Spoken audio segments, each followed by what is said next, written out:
Expose and others they see when we do it. Zitu zake tusimeneta fotokoze tusimene inuti inetima sikita paonekera ndipo atuena ama takutuona tukabasikita. The first thing, chintu choyapilira sujud, ndikupita pasujida, arruku, komanso kuwera, al-iqama, komanso kuima. And those things, all of those things we do, zitu zimene inutima chita mwanga tizimenezi, they are exposed to others. Ndizimene zizoonekera kwa atuena. But also, komanso there are things that we do. Komanso bali zitu zina zimene inuti inetima chita inside. Mosa onekera katikati mwa matubi atu. For example, mwachisanzo, ania. Kuyika chitsimikizo pa chintucho. Let's pause there on the ania. Tiye nitimikile kali pamene bomba pamene tikubamba kani ya chitsimikizo.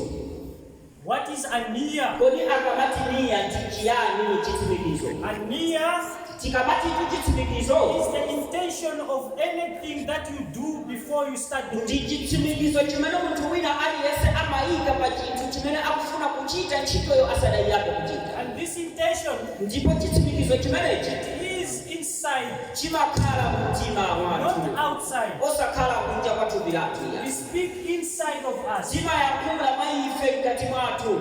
I say, ponena kuti nawaitu uswali faradhu salah. I make the intention of making the swala of farad.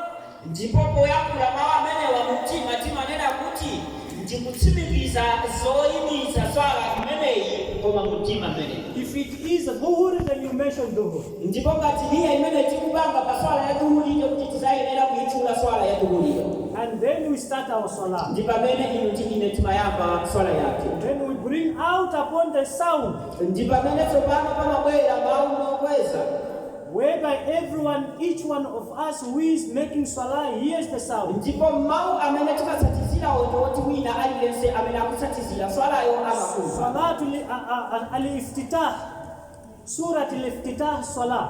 Monga pati dua yotekulira pa swala, surat al-Fatiha. Yomwe ili surat al-Fatiha, komanso tisiki ya swala. Whereby at the end of a surah, pamene kumapeto kwa sura imene surat al-Fatiha, each of us we say amin. Ndipo pamene wina aliyese mwa ife timavomereza kuti amin. Then we comes back again to the secret things that we do inside. Ndipo pamene timabwerera kuti ine muzinthu zimene timachita mobisa zomwe zimachitika mkati mwa mitima mwathu. If you are the imam, if you are the ma'mum, ngati inuyo ndi ine tili otsatira pambuyo pa imamu, then you follow with something that came from Allah subhanahu wa ta'ala, even one verse. Ndizimene inu tsopano kumatsatizira ndi maaya ochokera kwa Allah ngakhale aya imodzi. But we're not gonna make it sound koma sitinatuze mawu mokweza to be the inside of you. koma zimene zili mkati mwa mtima wa inu ndi ine. The second thing, the third thing that comes there, chinthu china chachitatu chimene timatsatizira pamenepo, that's the thing that we don't see, ndi chinthu china chimene inu ndi ine sitimachiona ndi maso athu, which is al-khushu. komwe kuli kumuopa Allahu tabaraka wa taala. My dear respected and sisters, brothers and sisters in Islam, how do we make our salah? When we stand in front in the masjid, how do we stand in the salah? When we make a ruku, how do we make our ruku? When we make our sajda, how do we make our sajda? Our sajda on khushu. Or our salah, the complete salah is got khushu in it. My dear respected brothers and sisters in Islam, I want to give you an example. One of us is being called the president.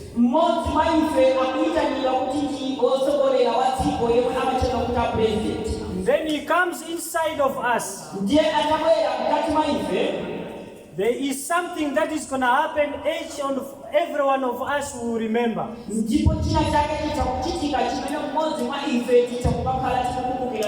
That is, all of us will stand up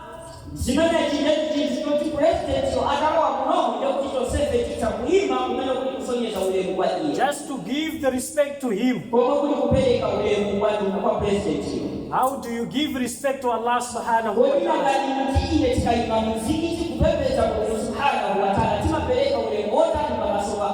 Remember any prophet that came on earth, he spoke about worshiping Allah subhanahu wa ta'ala. Like what I said from the beginning, Allah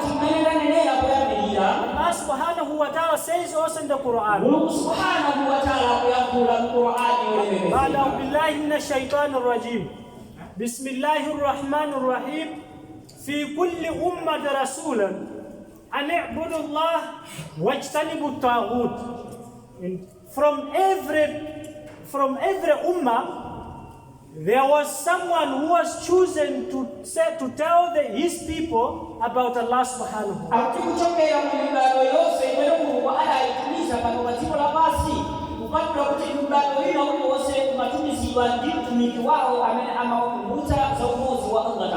And the only message that came to them, all of them, until all of us, the first message came. It was only to worship one Allah and to be far away from worshiping the idols. My dear respected brothers and sisters in Islam,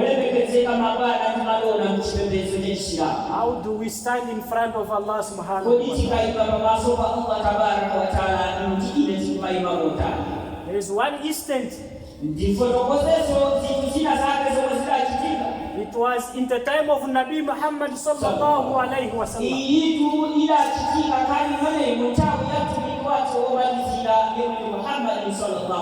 And the hadith reported by Abi Hurairah. He says, there was a day that we were in the masjid after Salah.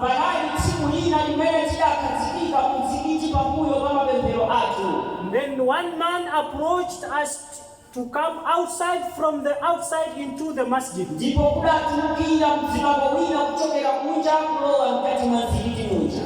And then he went to make his salah. After his salah, he went to the corner where Nabi Muhammad sallallahu alayhi wa sallam was sitting.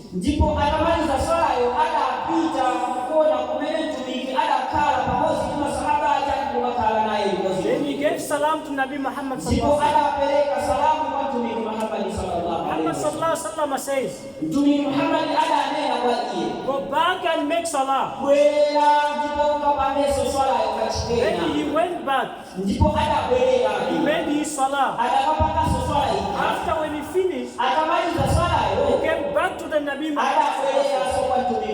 Then he gave again salam.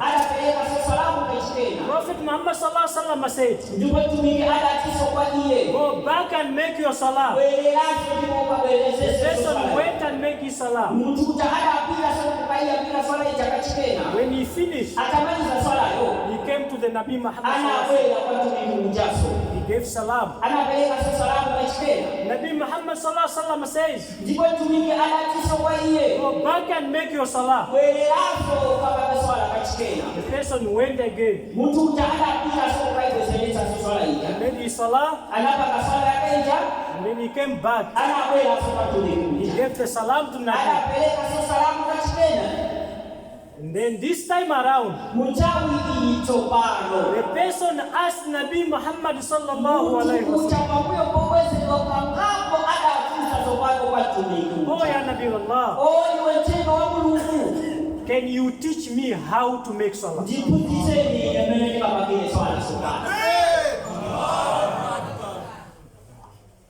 The Prophet Muhammad sallallahu alaihi wasallam said, your salah starts from your wudu. Make your wudu properly. Don't leave a part which is supposed to be touched with water dry.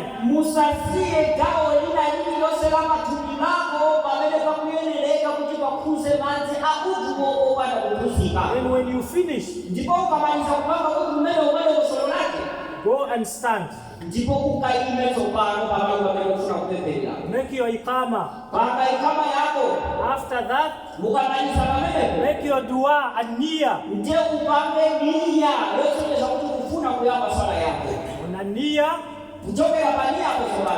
Then that's where the point everything changes.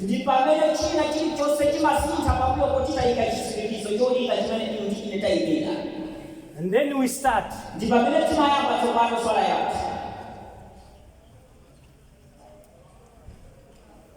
Prophet Muhammad sallallahu alaihi wasallam continued. Then make your takbir. Then while making your takbir, you have to face to the Qibla. And then make your ruku. When you make your ruku, make your ruku until you see that your ruku is complete. Then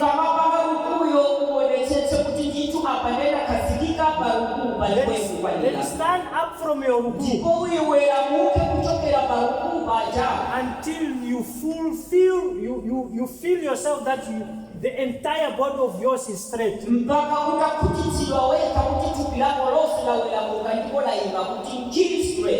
Then after that you go to your sajda. Then make sure that sajda is there until you make sure that your head is resting on the ground.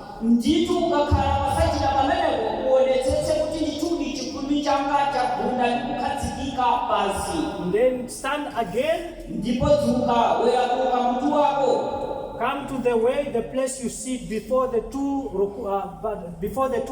sajdas.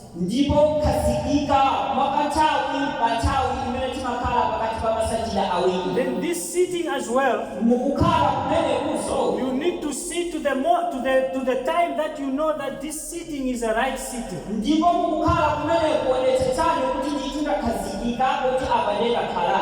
Not the sitting of 2 seconds. And repeat this until the entire salah is finished.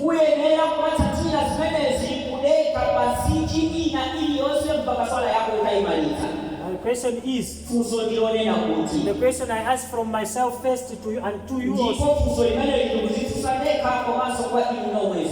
Do we make our salah with khushu? My dear respected brothers and sisters in Islam, Abi Hurairah is explaining in the hadith of Nabi Muhammad sallallahu alaihi wasallam,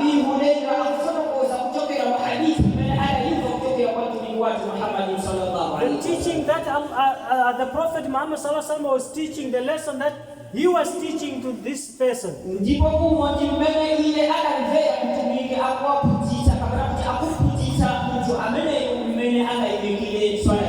have to pay attention. Whatever it is we are doing in the time of Salah.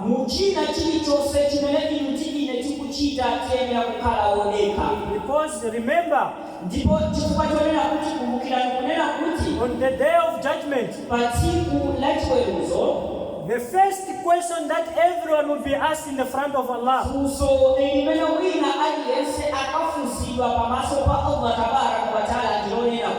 from the rights of Allah subhanahu wa ta'ala, is as-salah, is as-salah, is as-salah. How do we make our salah? My dear respected brothers in Islam, Kiislamu. Allah subhanahu wa ta'ala says, Mungu subhanahu wa ta'ala akamula Qur'ani ule I did not create a human being and the jinnat.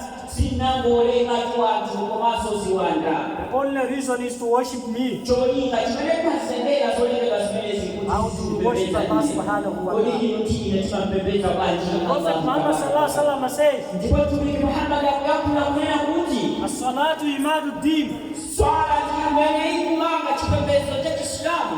Man akamaha Kwa yeye anga imite swalayo. faqad aqama ad-din. Joti iye wamanga chipembezo cha Kiislamu. Wa man hadamaha Koma imene anga isiye swalayo. faqad hadama ad-din. Joti wamanga chipembezo cha Kiislamu. My dear respected brothers and sisters, Olemekezeka babana tumadona mchipembezo cha Kiislamu. my person is Fusolaka linonena kuti when we stand, chikamayima. when we want to make salah, Pamene inutijile tikufuna kupepera what is sala. our niyyah behind? Kodi nia yatu chitsimikizo chatu pabuyo kwa kuyima kuti makhala chotani. What is our intention inside? Kodi mkati mwatu mamitima cholinga chatu chimakhala chiya. How do we make our salah? Kodi swala zatu timazipanga Do motani. we make our salah because we just want people to know that we're making salah? Kodi timango iyi mitsa swala kuti cholinga chotika sikola atu akutiona kuti tikupemphera. Or it is because Allah subhanahu wa ta'ala commanded us to do. Kapena ndi cholinga choti kuti kuwatira mulabasi kwa kwa neti za kutikola ipanile. Remember, Tikumbukire kunena kuti each one of us mmodzi aliyesema ife will be answerable in the day of judgment. tikakhala responsible kapena kuti tikayankha pachina chilichonse chimene inutijile tikuchita. If our salah Ngati swala yathu is completely ndiyokwanira bwinobwino, right as the way the Prophet Muhammad sallallahu alaihi wasallam said, ngati mmene mtumiki adatiphunzitsira, we will be happy. ndikuti tizakhala anthu osangalala. Allah subhanahu wa ta'ala will be happy. Ndiponso Mulungu akakhala osangalatsidwa nafe, Then Jannah will be us. ndipo janna ikakhala ya ife. But if your salah Koma ngati swala is yathuyo questionable, ili ndi mafunso mkati mwake, then remember ndiye tikumbukire kunena kuti that will be the dooms. uko kukakhala kuonongeka kwa ife. My dear respected brothers and Olemekezeka sisters, mabwana ndibalona chipembedzo chisilamu I mmene. want to leave you Ndikufuna ndikusiye ndi inu izi with two advice. ndi malangizo awiri awa. I want to remind myself, Choyambirira ndikufuna ndizikumbutse ndekha, to remind each one of us komanso here. ndikukumbutseni aliyense mwa inu amene tuli pano. The first advice, Choyambirira langizo loyamba, fear Allah subhanahu wa ta'ala, muopeni Allahu tabaraka wa one taala, who created you and yemwe me. adatilenga inu ndi ine. When we were born, Pamene tidabadwa, we were born, each one of us on our own. tidabadwa mwa ife aliyense ndi zinthu zake. And when we die, Pamenenso aliyense mwa ife tikamazamwalira, we will die on ourselves. tizamwaliranso mwa ife No tokhaso. one is going to die for someone else. Palibe yemwe angazafe chifukwa chokufera wina wake. When you will be put in the cupboard, Pamene tizayikidwa m'manda, everyone goes on his own. aliyense azalowetsedwa m'manda ake No ake. one will go in your cupboard Palibe amene atazalowe manda ainu kapena aine, to sleep inside on behalf of you. kugona m'mandamo m'malo mwa iweyo kapena m'malo mwa ineyo. When you will be resurrected, Ndipo tsiku la kiyama tikamazawetulidwa kuchokera tikazamawutidwa, everyone will be resurrected from his. aliyense azaukitsidwa kuchokera ku thupi lakelo kuchokera m'mandamo. When we stand in front of Allah Ndipo subhanahu wa tikazayima ta'ala, pamaso pa Allah tabaraka wa taala, when we stand in front of Allah subhanahu wa ta'ala, pamene tikazakhale kutitayima sopano pamaso pa we Allah, will stand, each one will have his own deeds. aliyense azakatenga zintchito zimene iye adali kuchita. And we're not gonna leave that place Ndipo tikachoka pamalo amene tinazasonkhanitsidwewo until we answer all the questions from Allah subhanahu wa ta'ala. mpaka titakayankha mafunso aliyonse amene alizakatifunsa.